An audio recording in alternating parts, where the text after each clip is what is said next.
Hello, everyone, and welcome to tonight's call with Congressman Don Beyer. During this event, we'll be taking questions from constituents like you. To ask a question, please press star 3 on your telephone keypad to enter the question queue. You can also sign up for our newsletter by pressing star 6 at any time during this call. Again, press star 3 to ask a question and star 6 to subscribe to our newsletter. And with that, I'll turn it over to Congressman Beyer. Congressman, the floor is yours, sir. Dirk, thank you very much. Good evening, and thank you all for tuning in and participating in tonight's telephone town hall. But before I dive into the Trump administration's barrage of questionable legal attacks on the federal workforce, I just want to take a moment to touch on last week's unbearable tragedy, the mid-air collision between American Eagle Flight 5342 and the U.S. Army helicopter at DCA. My office remains at the ready to assist and support the families affected by this tragedy, and there are a number. And also just to keep you updated on the response to this collision as they become available. Shortly after the crash, I hosted a meeting with our local city mayors and the county board chairs to discuss emergency response and recovery efforts and to outline federal support and the way forward, what we actually do with these training flights that's so close to the airport. And I really appreciate their commitment to ongoing collaboration. We've organized a vigil to remember those lost in this tragedy. It's going to be this Wednesday night, 2 nights from now at 5:30 p.m. at Rivergate City Park right on the river in Old Town Alexandria. This somber remembrance is of course, open for all to join. So I encourage you to visit beyer.house.gov for resources and updates on the crash. Subscribe to my newsletter, and as always, don't hesitate to give us a call. The number is 703-658-5403 if you or a loved one need family assistance related to this collision. But look, tonight, I want to give you the opportunity to share your experiences, concerns, and ask necessary questions regarding the avalanche of executive overreach coming out of the Trump administration that's aimed at the federal workforce that serves our country nobly every day, here in the Washington region and around the world. I don't think we've ever had as many incoming phone calls as we have in the last week. Many of you have called and emailed the office over the past 10 days, and I urge you to continue reaching out. We will try to get to every phone call ASAP. Your personal stories are critical for me and for my colleagues to better understand the dire situation, to give us the tools, the information we need to argue and to argue successfully against what Trump and Musk are trying to do. Like tonight, we're joined by the most recent former acting director of OPM, the U.S. Office of Personnel Management, Rob Shriver. We found the most recent and relevant and talented OPM manager to help us answer your questions this evening. So Rob's an Alexandrian, and he's a true champion for the federal workforce. And right now he's continuing to fight for feds because he's the managing director of Civil Service Strong at Democracy Forward. Tomorrow morning, I'm going to meet with the federal employee unions that represent many of you to discuss what they're hearing from you and the actions they have taken and plan on taking to respond, and where my colleagues and I can help. You know, like many of you, I'm completely outraged by the lies and the attacks on the work, character, and patriotism of feds and contractors that President Trump and Elon Musk have been spewing in order to justify their crusade against the very people who make our government run. This bile has been masked by actions that have targeted the civil service. The return to Schedule F, a return to office mandate on a completely unrealistic timeline designed to maximize attrition and chaos, unjustified terminations, placing blameless staff on administrative leave, and just overall creating a culture of fear and retaliation. I mentioned my office has received thousands of calls seeking guidance on handling the unprecedented and likely unlawful, quote-unquote, deferred resignation offer that was disseminated last week. Not only does this offer appear to violate the Administrative Leave Act of 2016, but this vague ultimatum offers no assurances of fulfillment or protections for those that choose to accept the terms. I'd be remiss if I didn't mention that the President and Elon Musk's track record of upholding their commitments is lackluster at best. at best, and I'm furious that they are expecting federal employees to make such an important career decision in such a short time frame. My colleagues in the House and Senate have spoken out against taking this administration at their word, against accepting the deferred resignation. You didn't elect me to give you career advice. At the end of the day, you've got to make the decision that's best for you and your family. We completely respect that. But I just want you to know, this seems dubiously legal and a deliberate attempt to gut the civil service.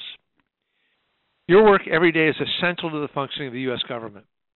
The Trump administration and his supporters who continuously attack the valuable work you do are out of touch with reality and seem to want to break the government to prove their delusional narrative that the government isn't functional and replace civil servants with political cronies and business associates. Tonight, I'll try to address your questions and concerns the best I can with the minimal guidance we've been given. And unfortunately, when there are unqualified leaders at the helm of reforming efforts, there are going to be a lot more questions than answers.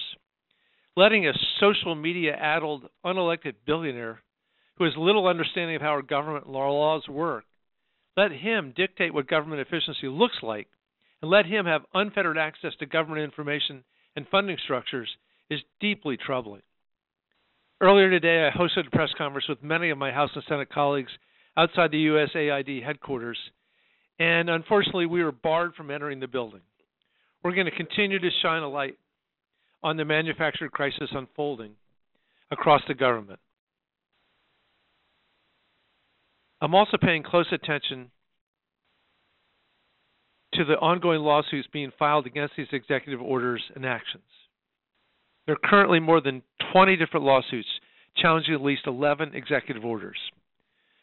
Finally, I'm working with my colleagues in the National Capital Region and the House Oversight and Government Reform Committees to best respond to the Trump-Musk anti-government efficiency agenda. These committees are led by Jerry Connolly and Jamie Raskin, others. If you have information that you believe would be useful to these efforts or wish to report waste, fraud, and abuse, please feel free to reach out to the Oversight Committee Democrats through the whistleblower tip line on their website. And remember, the whistleblower protection is pretty strong, and a protected disclosure is laid out very, very clearly. So you can do this anonymously. And given the current environment, for those that wish to remain anonymous while participating in tonight's town hall, we were happy to accommodate. For those that are willing to share their stories to shine light on the real human costs these policies have, we are ready to put you in touch with reporters. There's a lot of reporters who are eager to speak with you to boost awareness and raise the alarm, but only do this if you are comfortable. Look, I'm going to kick it over to Rob now, who can speak more about the legal efforts Democracy Forward is undertaking in response to the Trump administration's executive actions. I look forward to hearing from him on his next steps and any words of wisdom he has for the 80,000 federal employees in the 8th Congressional District as you navigate this new and perhaps hostile work environment. So, Rob Shriver, over to you.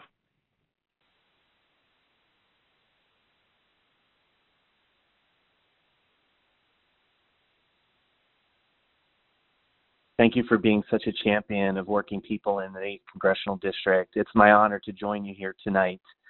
As the Congressman mentioned, I now am working for Democracy Forward, which is an organization that uses the law to build collective power and advance a bold, vibrant democracy for all people. And I'm the leader of a new part of Democracy Forward called Civil Service Strong. You can look it up at civilservicestrong.org. Civil Service Strong is meant to provide resources to federal employees who are managing through all of the issues that have been coming out of the White House every day, it seems. So once again, you can go on to civilservicestrong.org, check out the resources that we have available there. You have a chance to ask questions so we can supplement them as we go along here. And we're going to be with you all the way. And the Congressman mentioned the litigation that Democracy Forward has been leading. I'm proud to let you all know, hot off the presses, at 5 o'clock today, a judge entered a temporary restraining order in a lawsuit Democracy Forward filed to prevent the Trump administration from freezing the federal grant money that is so critical to so many of our communities around the country. So that's just an example of the type of advocacy that Democracy Forward is bringing to these issues. I'm also really proud to be here as the outgoing director of the Office of Personnel Management. It's an agency that I have immense fondness for and am devastated to see what the Musk team is doing over there. I've served 2 tours of duty at OPM, both in the Obama administration and then for the last 4 years in the Biden administration. And prior to that, I was a lawyer for the National Treasury Employees Union for 13 years. So the civil service is at the core of my entire career. And so I'm honored to be able to be here and participate with all of you and with the Congressman tonight, and happy to help in whatever way I can. Thanks very much, Congressman. Rob, thanks so much for joining us. We couldn't have a better person who understands how civil service employment works. So, Dirk, let me kick it back to you as we begin the input from our citizens. Yes, sir. Thank you very much. And to kick off the Q&A, we've got a question that was submitted anonymously by one of your constituents, and they say, OPM has sent us emails that say deferred resignation is valid, and if we accept, we won't have to work for the rest of the fiscal year. The emails also say we will keep accruing benefits. Well, the question, doesn't Congress have to authorize this? And is it legal? Dirk, thank you very much, and thanks to whoever anonymously sent that in. Look, once again, I can't give you advice about your career, but let me make it clear, the deferred resignation offer violates the Administrative Leave Act of 2016, and that had bipartisan support. It actually passed in 2017 as part of the National Defense Authorization Act. So let me make it clear, Donald Trump, as president, signed the Administrative Leave Act that makes that the deferred resignation offer violates. Congress also, Part 2, we don't even have an approved budget for this fiscal year yet. We're almost halfway through. Congress has only appropriated agency funding through March 14th, so 6 weeks from now. So there's, I want to believe we'll have a budget eventually, but there's no guarantee that those who accepted deferred resignation now will be able to stay on the payroll until September 30th.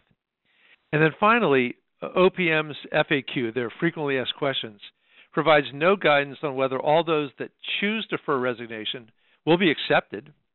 So what happens if you accept it and then they don't accept you? What message does that send? Are you going to be the first one fired?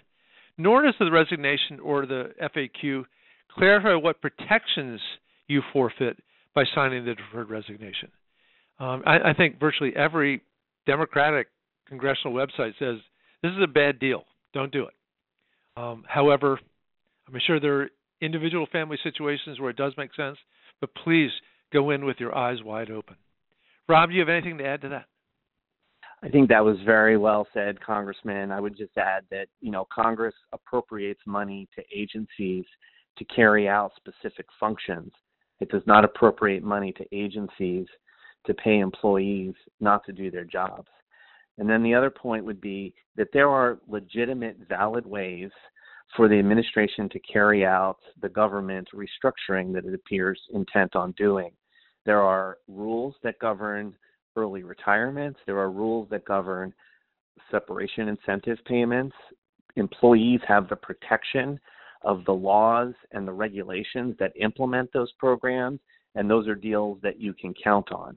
This deal, which is not envisioned in any law, is not subject to any regulation, is instead mirrored after a similar approach that Elon Musk took at Twitter.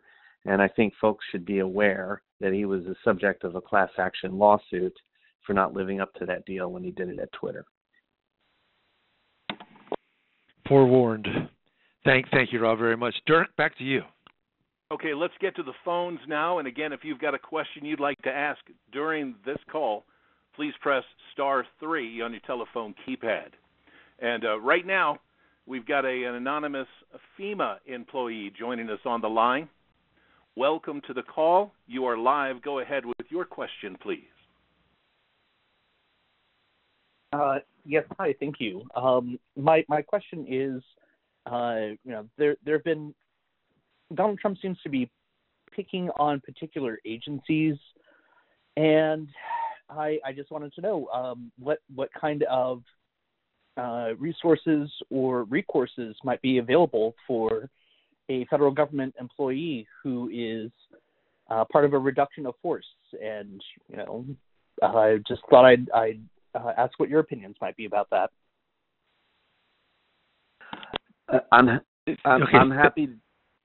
I'm sorry. Go ahead, Congressman. No, go ahead, Rob. Perfect. Go ahead, please. Well, first, thank you for your service with FEMA. Obviously, the American people depend greatly on the work that agency does day in and day out. Look, I think that reductions in force are complicated, and there are a lot of rules that apply when carrying out a reduction in force. And in my many years of experience in working with the civil service, I have seen agencies, even under the best of times, struggle to comply with the technical requirements of a reduction in force. In this situation where you have broad mandates being handed down from the White House, and then you have an interpretation of those mandates that is as broad as possible, I think there are lots of questions about the legitimacy of the reduction in force efforts that are to come. And I think it's really important that if you are subject to one of these reductions in force and you are a member of a bargaining unit, that you consult with your union representative about that, because you may have remedies under the union contract. And furthermore, if you're not part of a union, you can seek legal representation, and because there are often appeal rights for what's called the Merit System Protection Board, a special independent agency that's set up to handle federal employee claims of improper personnel actions and also prohibited personnel practices. And let me just add to Rob's comments that the Maryland Department of Labor has put up a website specifically for you if you're part of a RIF or laid off. And just to reiterate, if you're part of a union, reach out to them, because they're working closely with us and they have lots and lots of those resources. And let's make it abundantly clear, you can't fire a civil service worker unless it's for cause. And you're specifically prohibited to do it for political retaliation. Kurt, back to you. All right, next up we've got an anonymous federal employee in Alexandria asking about Elon Musk and Treasury payment systems. Welcome to the call. You're live. Go ahead now.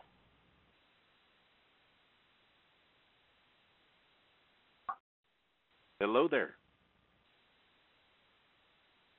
As we go live to these callers, I will make note that you should hear a tone when we bring you live, and once you hear that tone, you are live on the call.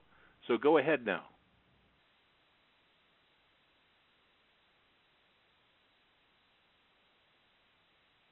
It looks like we don't have the audio right now from our caller. I'll go ahead. But Dirk, let me address that anyway, because we have a sense of his concern is about what's happening at Treasury with Elon Musk and his minions taking over the payment system. And it's extraordinarily concerning. I was on the phone with our Ways and Means Committee leadership for an hour this afternoon trying to figure out how best to address this. Well, what's abundantly clear is that you have a man who was not elected, who has not passed any security checks, who was not confirmed by the U.S. Senate, who, you know how hard it is to get to be a federal employee. It takes an average of a year. Coming in and throwing out the people who have managed that payment system, literally $6 trillion a year, our Medicare, Medicaid, Social Security, all of our payrolls, including our military payroll. But even more than that, they now have access to our tax information. So our Social Security number, our bank, if you have your refunds or your money that you owe taken out of your bank directly, you know, the ABA numbers and your bank account numbers. This is a huge, huge risk, period, especially for someone who is so close to the Chinese Communist Party. It's just completely intolerable. We are looking at as many different ways we can to work with outside groups to prevent this, to get injunctions going and suits right away, and looking for any other way we can stop this. This is a great danger. And we have two other really important tools at our disposal. I mentioned before that we're still acting on a continuing resolution. I'm sure everyone on the call understands that. Well, I'm in a House right now that has 217 Republicans and 215 Democrats. And the Republicans are actually about three different parties right now.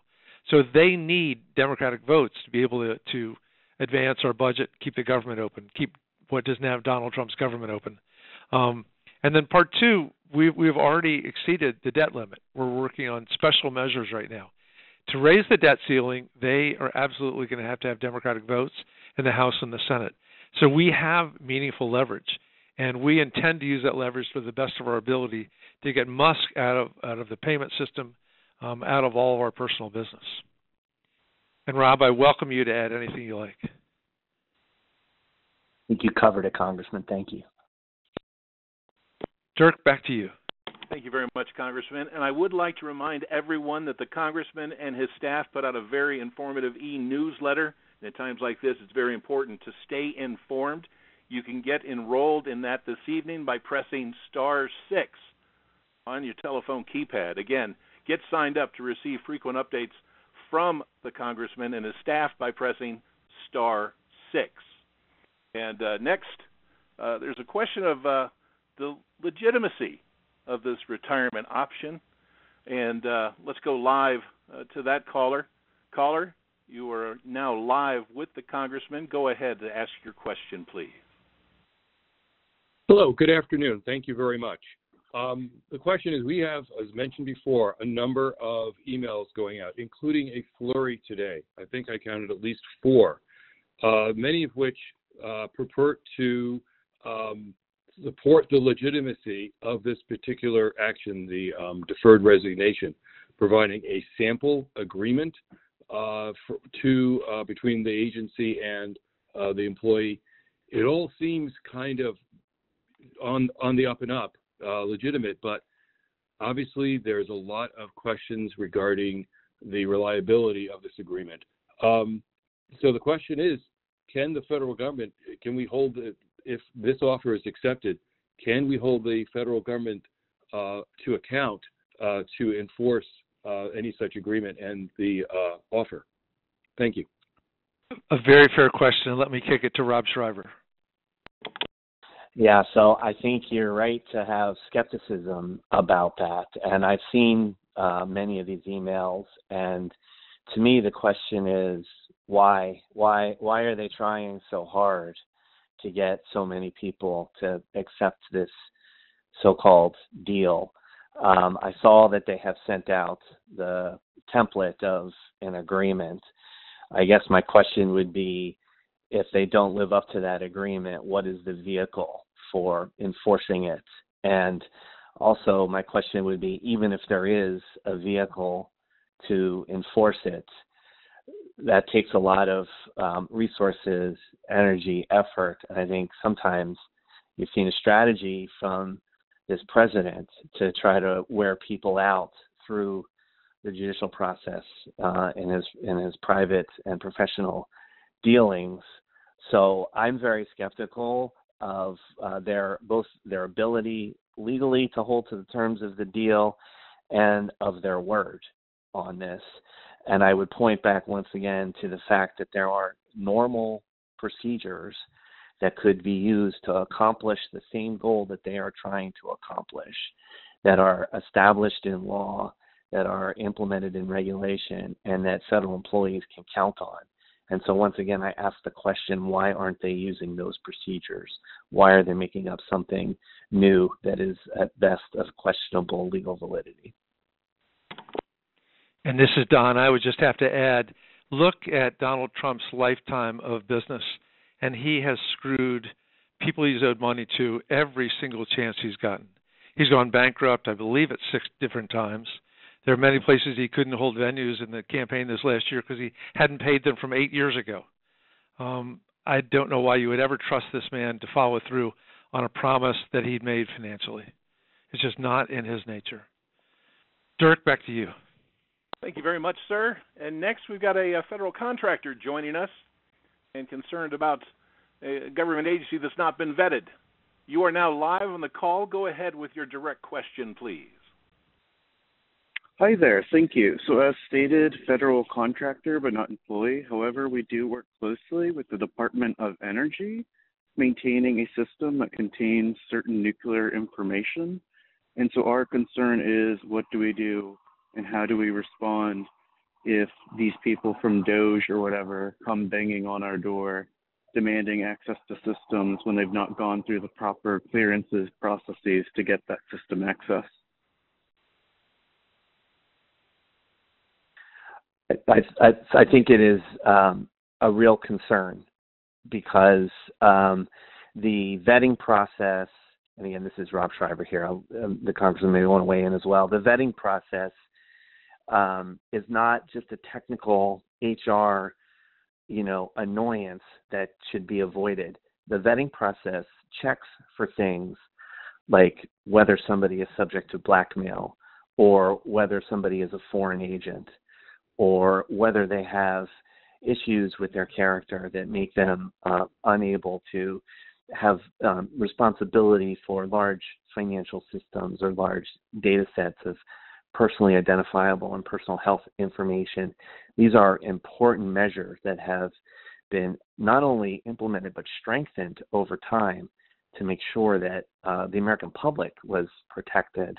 And so I think that the short answer to your question is that you should consult with your security professionals at your agency and follow the rules that are in place. You've all had training about access to sensitive data and the rules around that and the mechanisms to report it if you think that those processes and rules are being violated, and I would encourage you to follow those procedures.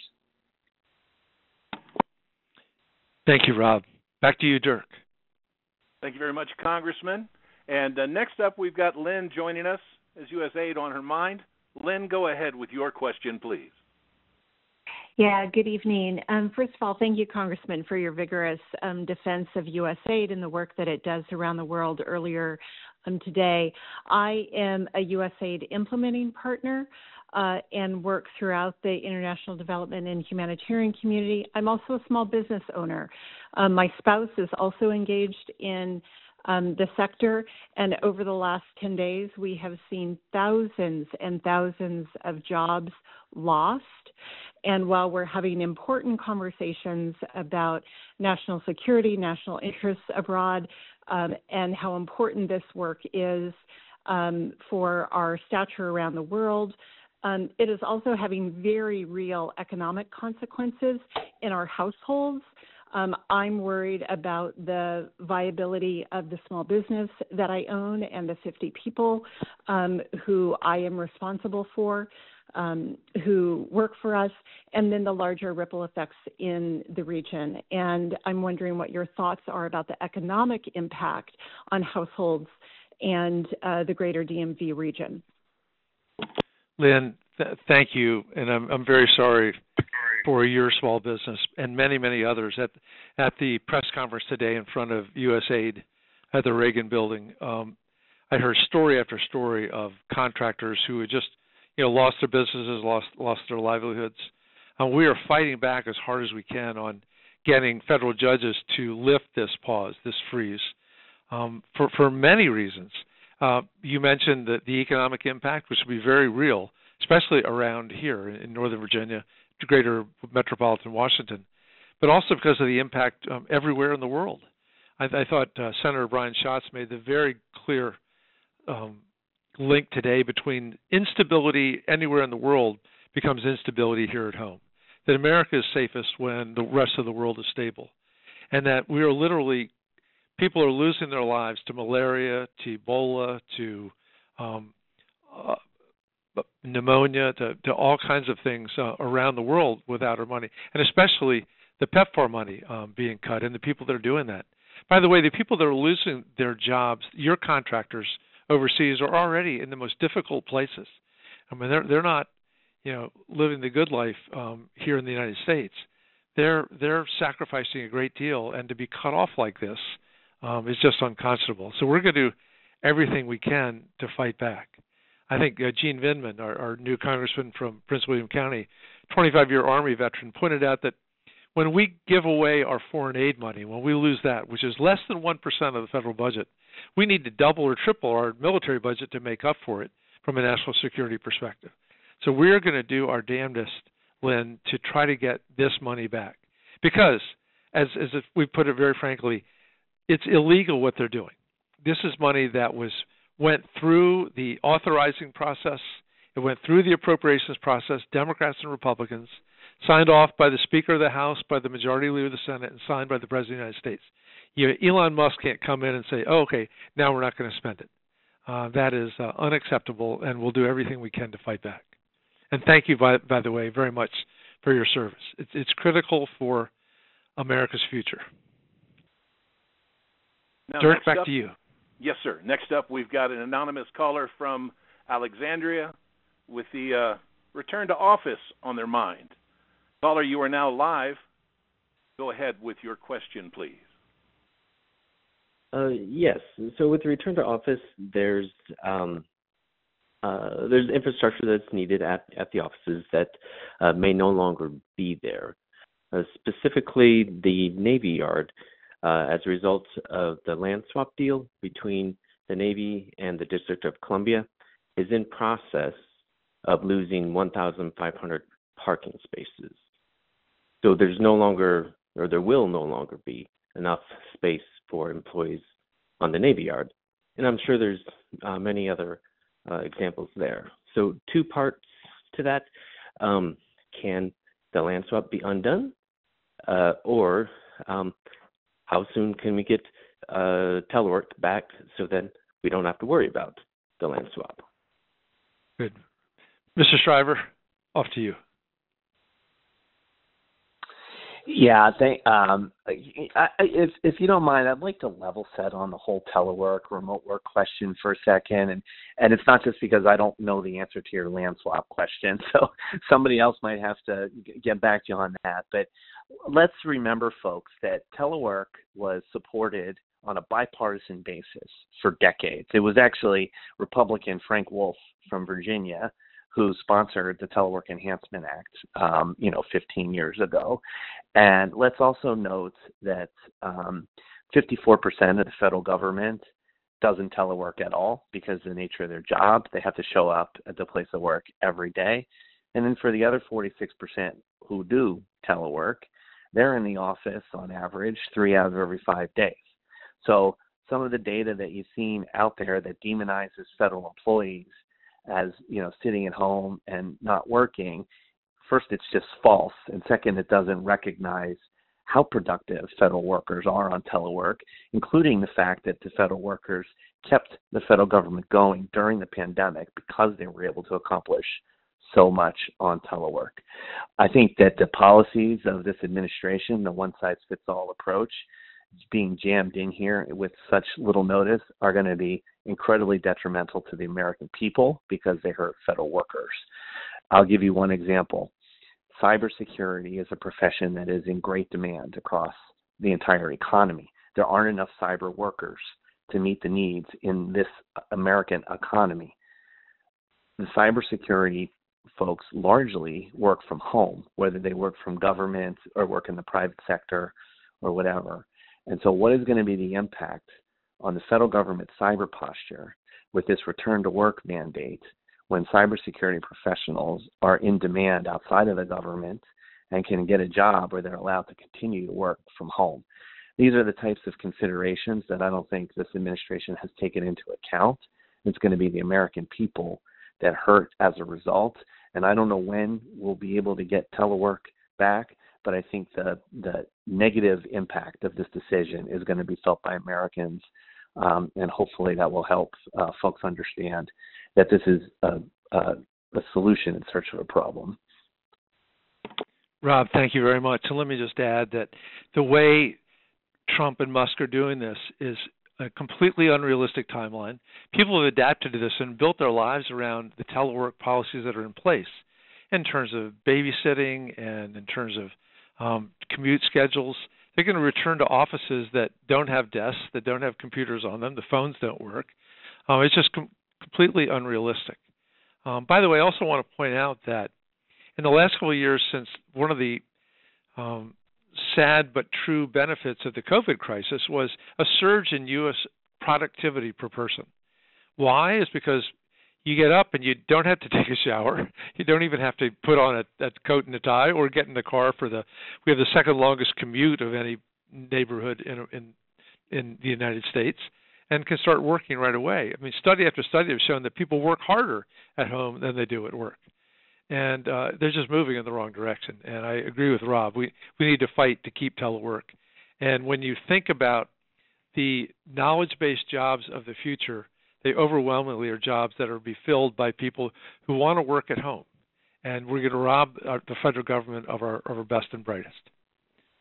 Dirk, please proceed. Thank you, sir. We're moving on to another anonymous caller out of Arlington. You are live to talk about your concern over the legality of firing federal workers. Go ahead with your question, please. Hello. Thank you for having the town hall. I'm a federal contractor. My husband's a federal employee. And obviously the last few weeks have been just devastating for federal workers. And everyone's afraid of what's still to come. And I'm wondering what Congress is doing to challenge the legality of firing workers, putting workers on administrative leave when they haven't done anything wrong. All they've done is do their job.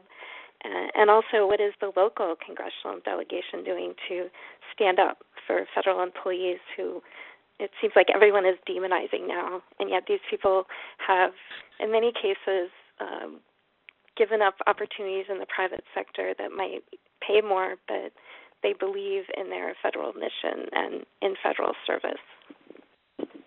Yeah, thank you. You make a very important point. Every study I've seen in my adult life shows that a federal employee gives up a significant amount of annual and lifetime income to work in public service. And you do it because you have a mission, because you're not trying to maximize how much money you can die with. To that end, Jerry Connolly, my dear friend and ranking member on the Oversight Committee, has introduced the Saving the Civil Service Act, and I'm an original co-sponsor with them. It is a good bill. We're going to try to get as many Republicans on it as we can. I don't want to be Pollyanna and think that Speaker Mike Johnson will put it on the floor anytime soon, but we're trying to do what we can. And we do have the 2025 budget that's still not passed yet as a tool to try to protect people from being fired. Rob, can you talk about the legal aspects? I sure can. And I think the congressman made an important point earlier tonight when he said, remember that civil servants have due process protections. Once you complete your probationary period, you can't be fired for partisan political reasons. There is a range of legal remedies that are available to federal employees who are subjected to illegal adverse personnel actions, prohibited personnel practices, and the such. I would, again, always urge you to start, if you happen to be a member of a bargaining unit, to start with your union representative. There is information on the civilservicestrong.org website about the legal rights that are available to folks if you find yourself in this position. A lot of the legal challenges that come up in this area for individuals need to go through that administrative process, the administrative process that's set up that leads to an appeal before the Merit System Protection Board. I mentioned that before. But there also are organizations like Democracy Forward who are looking at whether there is litigation that can be brought in the federal district courts to try to stop these actions before they take place. So that's something to look out for as well. Again, there'll be information on civilservicestrong.org about any of those lawsuits that may affect you. But just be aware that even if you are a probationary employee, they still cannot take action against you for partisan political reasons, to retaliate against you as a whistleblower, for discriminatory reasons. Those would all be prohibited personnel practices. And even as a probationary employee, you can file a complaint with the Office of Special Counsel, and they have the ability to investigate those. Thank you, Rob, very much. Dirk, back to you. Quick reminder for everybody that's on the line with us, if you'd like to get signed up for the Congressman's e-newsletter and stay informed, please press *6 on your telephone keypad to get enrolled. Again, the Congressman and his staff put out a very informative and frequent e-newsletter. You can press *6 to get enrolled in that. Next up, we've got Donna in Alexandria. Donna, you're live on the line. Go ahead with your question, please. Thank you so much. Thank you, Congressman Beier, and also you as well. I'm a contractor to the government, and I also work in the Navy Yard. And not only do we have a parking issue, but we also have spaces in our place, in our skiff, that are short. We're short-staffed. I should say we're hoteling, in other words. So we also have an issue with telework. But I want to know also about how a person who is not a federal employee, who is just someone like myself without top secret clearance, can get into a SCIF, who can get into PII, how they're allowing him access to PII, which is, of course, our personal identification information. And I also have a colleague that is on maternity leave. Unfortunately, she doesn't have a year as a federal employee. So she, of course, is on probation, and she stands to be on the list. So my question to you both is, if you can explain how that Musk is getting away with all this and not being, I don't want to use the word arrested, but basically shown the door. Thank you. Thank you, Donna. Those are very hard questions. On the first part, the new Secretary of the Treasury, Bessent, has given permission to Trump and his, the young men that he has working for him to come into the Treasury Department to fire the people that were leading that payment system and give them access. And as near as we can tell, because they have never passed any security checks and never been confirmed, certainly never been elected, this should be completely illegal. I know when I've served on Ways and Means for 6 years now, I think, whenever we have the very, very occasional opportunity to look at a tax return, it's usually done with lots of lawyering ahead of time. Usually only the chairman of the committee or the ranking member can look at it and can never speak of it. So the notion that a couple of young people and Donald Trump and Elon Musk can look at it is just unconscionable. By the way, if you saw Trump's press avail this afternoon, he seemed clueless at what Musk was doing. He was just making stuff up. It seems to be this is one of the things where he's just let Musk run amok without any adult supervision whatsoever. In the meantime, what do we do about it? In the Congress, on our Ways and Means Committee, which has jurisdiction over PII, your tax returns, we're trying to fight any legal solutions we can to get Musk and his people out of there. And let me kick it to Rob for the questions about the pregnancy. Yes, thank you, Congressman. I would just add on the point about your friend who's off on maternity leave that, as I mentioned, even for probationary employees, you have rights against being mistreated based on partisan political influence or whistleblower retaliation or on basis of discrimination.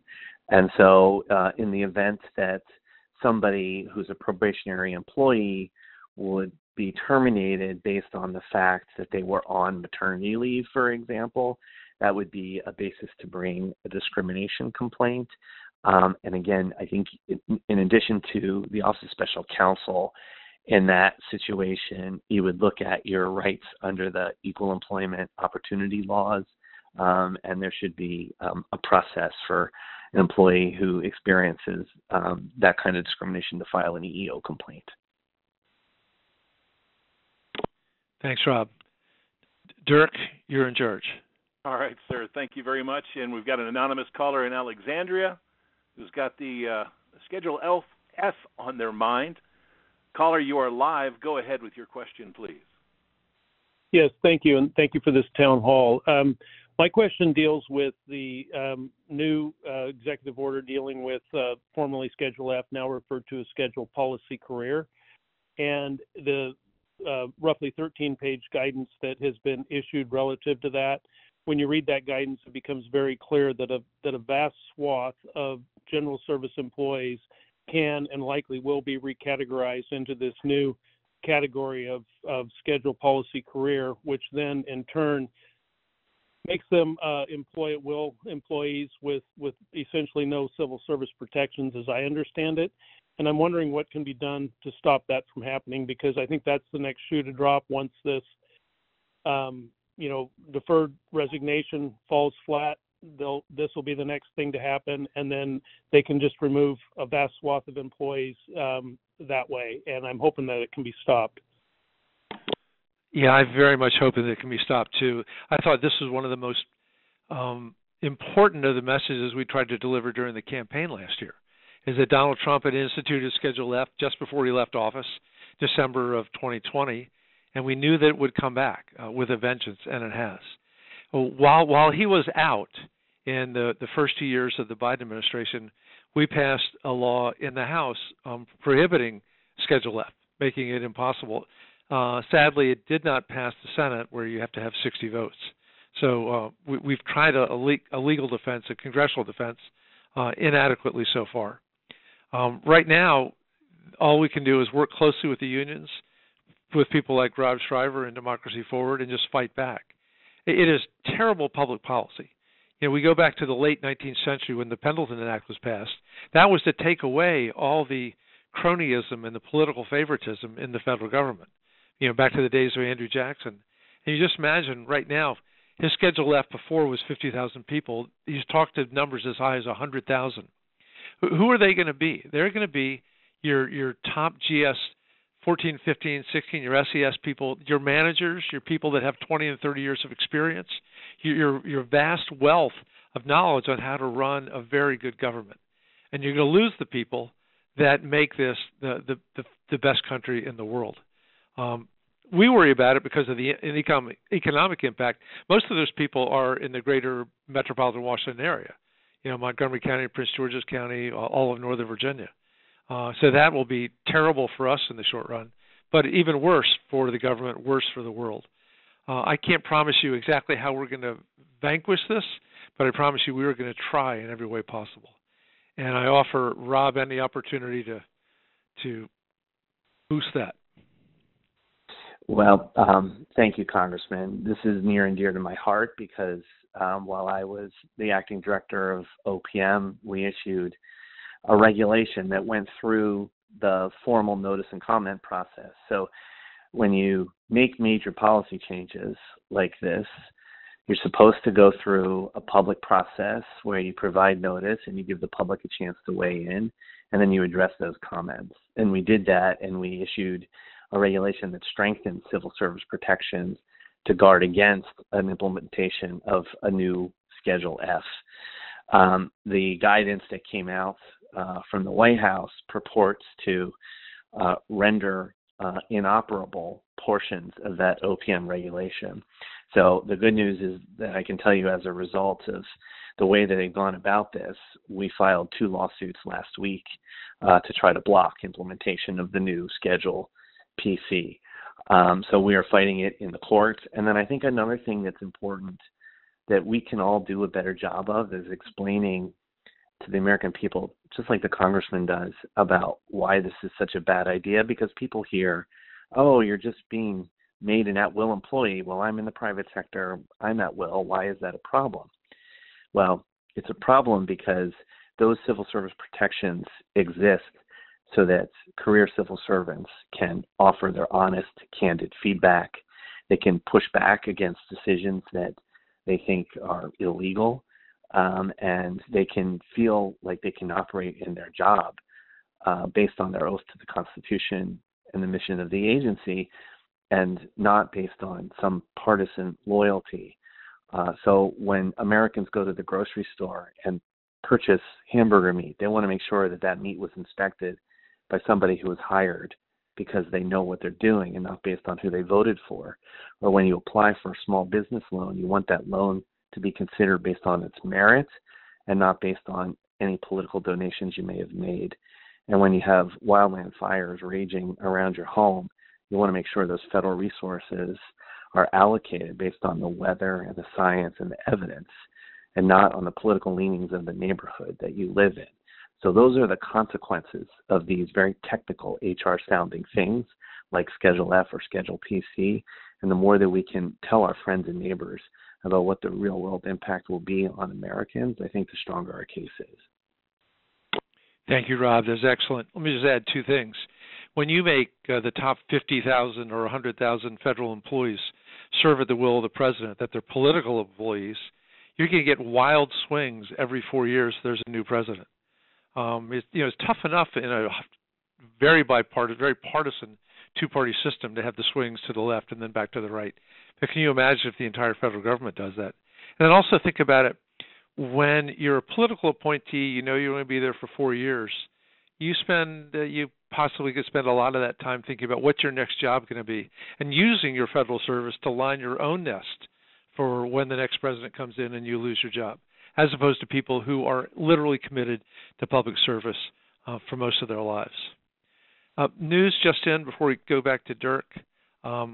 We just got news that 2 federal employee unions, AFG and SEIU, have filed suit tonight seeking to block DOE's access to those Treasury Department payment database. Relevant to the last couple of questions, there are good people trying to do good things to stop and get Trump out of the Treasury Department ASAP. Dirk, off to you. Next up, we've got Karen in Alexandria joining us. Karen, you're live on the line. Go ahead with your question, please. Hi, thanks so much for your time this evening. As a federal employee who is currently on administrative leave due to the DEI executive memo and executive order, this is an incredibly stressful time. And I haven't received any guidance from my agency. I'm also a probationary employee, just to put, 2 notches in that. So it sounds like as an accepted employee, I still may have some protections and maybe some options available to me if that reduction in force is fully implemented. That memo came out last week, but I haven't received any guidance yet. But I just wanted to see if anybody had any insight into what may be going on with those of us still waiting to hear back on the RIF. Mr. Shriver? Thank you, Congressman. So I think, as I mentioned a little earlier, these reduction in forces are they're complex HR matters to pull off. And what I have seen in talking to people across government is that agencies have taken a very broad interpretation of who worked on DEI. And so people who have been put on administrative leave have included, for example, folks who maybe just took a training that was related to DEI, or folks who volunteered as a collateral duty to work on an interagency council that maybe worked on DEI matters, or Pathways recent graduates or PMS who maybe spent a tour of duty in a DEI office but then moved on to other work, and people who worked in DEI maybe in November and then moved into other jobs after that, so they no longer work on DEI. I think that reach of this policy is highly questionable. And when you move from the administrative leave phase to the actual reduction in force phase, I think that the agencies are having to come to grips with the fact that such a wide swath approach is not necessarily defensible. So that might be one reason why folks are on administrative leave and waiting to hear what happens next. And also, thank you. I'm glad you heard me that probationary employees shouldn't just surrender. If you feel like you're being subject to mistreatment based on discrimination or partisan politics or whistleblowing, that you do have those rights. And even through a reduction in force, there are procedures the agency needs to follow to carry that out correctly, and they're likely going to be challenged before the Merit System Protection Board. Thank you, Rob. And Karen, thank you, by the way, for your service. Good luck. We hope it works out for you. And on DEI, I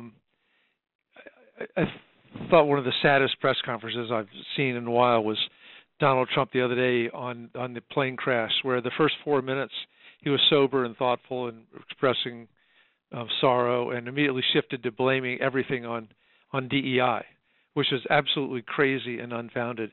And somehow he thinks that whatever wrong track is going on in America is somehow because we are trying to include people from diverse backgrounds in our economic progress. You know, it's a diversion from what's really going on, which is massive, massive tax cuts for the billionaires and the millionaires and the corporations. He's trying to distract us from this massive shift of wealth from the working men and women of America to his friends. And the DEI is a red herring. In the meantime, it's hurting a lot of really good people, and we're going to fight for them as best we possibly can. Dirk, back to you.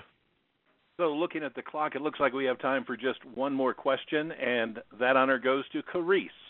Carice, you're live on the call. Go ahead with your question, please. Hi. My question for the representative is I am an employee at the FBI, as is my spouse, and there's a lot of, I think, fear going on about the reprisal against employees at the FBI who have been involved in January 6th in the Mar-a-Lago documents case. So my question is what is the representative and others in Congress doing to protect the FBI, all people who are doing their jobs for the right reason to protect the American people and uphold the Constitution and do things by the rule of law? Thank you. Carice, thank you very much. And thank you and your husband for your public service. We are trying to raise hell. We will use the power of the budget to do what we can to protect those. It is unconscionable, and I think violates the basic sense of fairness for most Americans that a civil servant, an FBI agent, or a Justice Department attorney who is assigned to work on a specific case can be fired because he was doing his or her job. It's just absolutely not right. And I think we start by denying Kash Patel the FBI directorship. And this is a guy who has promised again and again on national TV to seek vengeance on his enemies and Donald Trump's enemies. It's the last person we need to uphold the integrity of the FBI. And I'm hoping that we will get enough Republican senators to peel off and deny him that. In the meantime, Carice, we will do everything we can think of to try to protect those FBI agents, who, by the way, once again, back to Rob's comments, they can't and shouldn't be fired for doing their job. And Rob, let me let you finish with your much better insights on this. No, I couldn't agree more, and I think it's a really bad precedent for the government to have a new administration come in, and because they didn't like things that the prior political leadership did, to take it out on the career employees. And I think it's really dangerous going forward when career employees are trying to figure out how they can do their job in a world where they're potentially going to be targeted if the next administration comes in and doesn't like the policies of the previous administration. And so I think, the FBI agents in particular, they're making us, the administration is making us all less safe by taking these actions. It's putting our safety as a country and as a population at risk, and it's a bad deal for all of us. Rob, thank you very much. we're at the end of the hour. I just want to thank all of you for hanging in there with us. Thank you for your ideas. Thank you for expressing your very real concerns. We've been taking very good notes, and we'll try to fight as hard as we can in any way we can. Send us your ideas. Please don't hesitate to call or send an email. We try to answer everyone. And please be hopeful. Life is long. These are really dark times. They're the worst 2 weeks I've ever been in Congress. I'm sure it is for many, many of you. But it is going to get better. I don't tell you when, but you can't lead without public sentiment. And the public sentiment is inevitably going to turn against someone who is Musk and Trump, who is about themselves rather than about serving and loving and taking care of the American people. If anything, Trump was elected to fight inflation. And so far he's done absolutely nothing, including those stupid tariffs on two of our closest friends and allies, Mexico and Canada. Nothing that will bring prices down or keep them from going up. In the meantime, we're going to keep trying to work for the honest men and women, families of America going to work hard every day. Please stay in touch. We'll do this again soon. And thank you very much. If you're on this call, you almost certainly have dedicated your life to public service, and we are deeply grateful. And Rob Shriver, thank you. You're a great partner, and thanks for all you're doing for these good folks. Good night to all of you. Thank you. Echoing those words of thanks, thank you for joining us on tonight's live telephone town hall with Congressman Don Beyer. Now, to get signed up for that e-newsletter as we round out this call, just wait for the tone. And after you hear that tone, please speak slowly and give us your name and email address, and we will get you signed up to receive the Congressman's e-newsletter. So thanks again for participating in this evening's call. We hope you stay healthy and safe and have a wonderful evening. Good night, everyone.